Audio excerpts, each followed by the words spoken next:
ये देखिए उल्टा लटकने वाले पक्षी।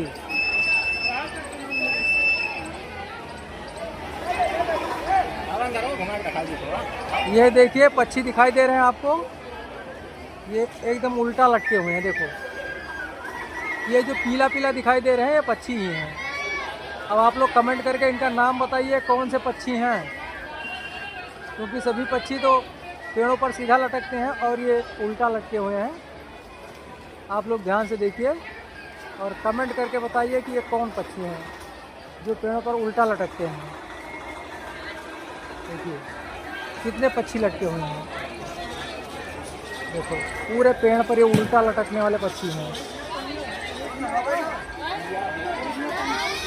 कितना है, ये अनगिनत है भैया, बहुत पक्षी हैं यार।